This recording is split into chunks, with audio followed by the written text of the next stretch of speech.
Tai nebejoju, kad kultūros nakties renginių metu visų nuotaika bus gera, nežiūrint nei į orą, nei bet kurias kitas aplinkybės. Aš tik džiaugiuosi, kad šis renginys jau tapo ne tik kultūros renginiu, bet kultūros reiškiniu.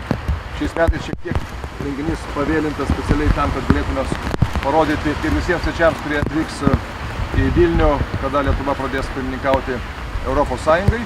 O renginių daug ir kągi, kviečiu visus lankytis juose. Be abejo, dėkoju visiems partneriams organizatoriams ir ypač Dainai Urbonavičienei, kurios dėka šis renginys prasidėjęs, kada Vilnius buvo Europos kultūros sostinė, ne tik, kad nesmažėjo, o kasmet didėja. Vietinių renginių skaičius, jeigu buvo pirmais metais 40 renginių, tai šiuo metu yra apie 160.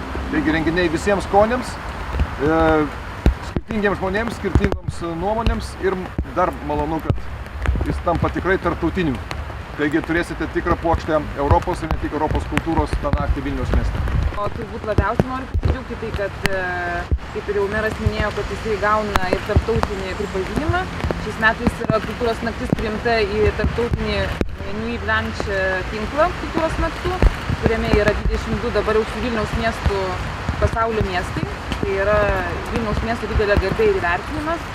Tai tikrai labai džiaugiuosi ir tuo pačiu, kad Lietuvoje jis irgi jau yra pripažintas. 2011 metais buvo ir gavo apdovanojimą kaip sėkmingiausias kultūros turizmo projektas Lietuvoje.